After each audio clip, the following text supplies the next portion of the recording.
নমস্কার বন্ধুরা, mum's daily blog চ্যানেলে তোমাদের সবাইকে স্বাগত জানাই।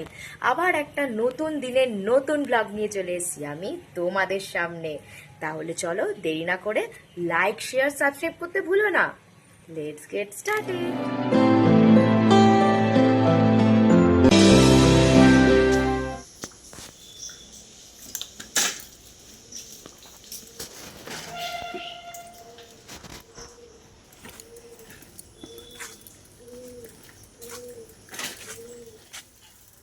সব লিখে আনবি। গুড মর্নিং বন্ধুরা, ঘড়িতে বাজে 6:15। ছেলেকে রেডি করে স্কুলে পাঠিয়ে দিয়েছি। আজকেও কোনো টিফিন নেয়নি, একে তো মঙ্গলবার। ঘরে কি করব না করব তার তো বাবু পছন্দ হয় না, তো সে বললো যে কিছু করে দিতে হবে না তোমার, আমি বাইরে দিয়ে পাপাকে বলে মিষ্টি কিনে নেবো। তো যাই হোক, ওর বাবা বললো ঠিক আছে বাইরে দিয়ে আমি মিষ্টি কিনে নেবো। তো বেরিয়ে গেছে, ও মিষ্টির দোকান দিয়ে মিষ্টি কিনে দেবে। তো চলো কাজ স্টার্ট করা যাক। সকালবেলা প্রচণ্ড ঠান্ডা লেগেছে, কালকে থেকে চোখটাও ব্যথা করছে আর গলাটাও বসে গেছে। জানি না বেলা হওয়ার সঙ্গে সঙ্গে যদি ঠিক হয় তো ভালো কথা, নইলে গলাটা ভালোই বসে রয়েছে। চলো কাজ স্টার্ট করি।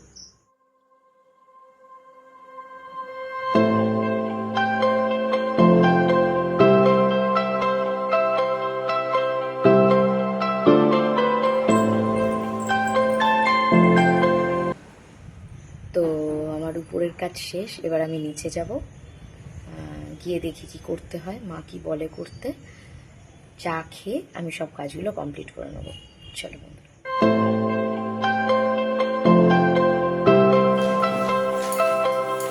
ফাইনালি নিচের কাজ আমার কমপ্লিট।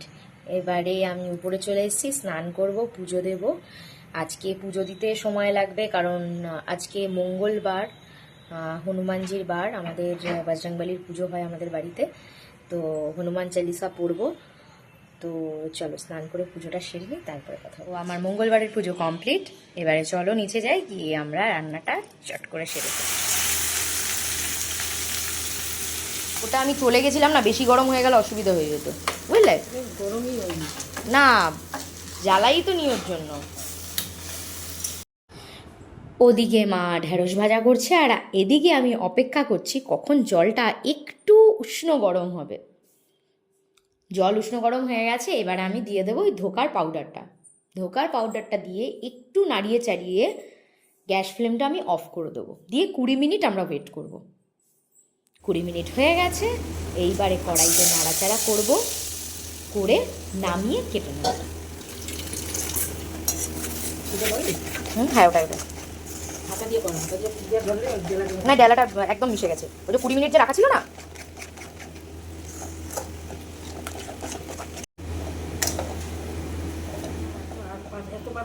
ছেলে আমার চলে এসছে, তো অবস্থা দেখুন, এসেও সুস্থ নেই, জামা অর্ধেক খোলা, চুল অর্ধেক উস্কো খুস্কো হয়ে ঘুরে বেড়াচ্ছে। লেট করলো স্কুল ছুটি হতে। ম্যাজিক ক্লাস হয়েছিল? কি হয়েছিল ম্যাজিক ক্লাসে? কি দেখাচ্ছিল ম্যাজিক ক্লাসে? ওই কাগজগুলো কেটে কেটে অনেক কিছু বানিয়েছিল। তাই? আর কি বানিয়েছে? তোমার কোনটা ভালো লেগেছে? তোমার কিরকম বই? হ্যাঁ, আমার রোজটা বেশি ভালো লেগেছে। রোজটা বেশি ভালো লেগেছে। আর তো রোজটা তো প্রিন্সিপাল স্যারকে দিয়েছে। আর কি বলেছে? হ্যাঁ, আর কি বলেছে? কবে পাবে তুমি বইগুলো? বলেছে যে বৃহস্পতিবার হচ্ছে গেটের সামনে দাঁড়িয়ে থাকবে আর তোমরা সবাই একটা করে জমা নেবে। তাই? এটা বলেছে? তা তুই জামা প্যান্ট চেঞ্জ করবি না? দেখেছেন আমার ছেলের অবস্থা? স্কুল থেকে এসেও শান্ত নেই, গোল গোল করে ঘুরে চলেছে। এটা কি খেলা হচ্ছে? মাথা ঘুরবে, দাঁড়া। অবস্থা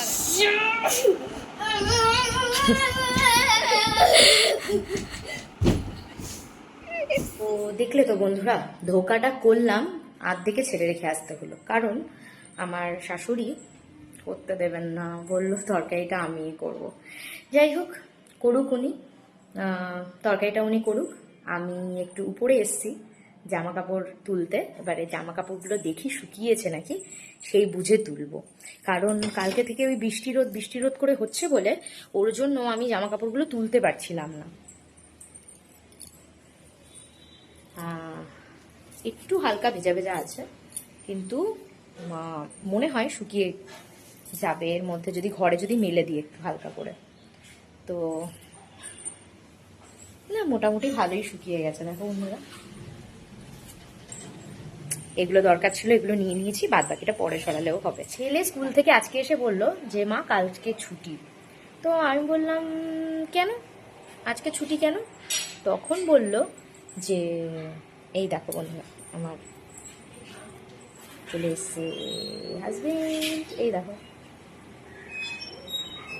যাই হোক, যেটা বলছিলাম, ছেলে এসে বলল যে কালকে ছুটি। তো আমি ভাবলাম যে কালকে কিসের ছুটি, ওকে বারবার জিজ্ঞেস করলাম। আমি ভাবছি মনে হয় না যাওয়ার ভান করে হয়তো এসব কিছু বলছে। তারপরে ওর ক্যালেন্ডারটা, মানে স্কুলের যে ডায়েরি থাকে সেই ডায়েরিতে দেখলাম যে কালকে মহরম, ওর জন্য কালকে ছুটি। তো যাই হোক, কালকে একটা দিন রেস্ট। মা এখন ভাত বাড়ছে, আমরা খেতে বসবো, তারপর খেয়ে উঠে তোমাদের সঙ্গে কথা হচ্ছে। এই দেখো ভাত বাড়ছে মা। না তুই কি আম খাবি? তোকে কি আম দেওয়া হবে? খাবি তুই আম খাবি? আম না দিলে কি করবি? কোনটা তোর প্লেট কোনটা?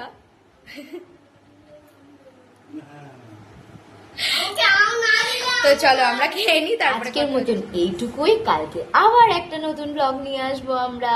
টাটা, বাই বাই করে দাও।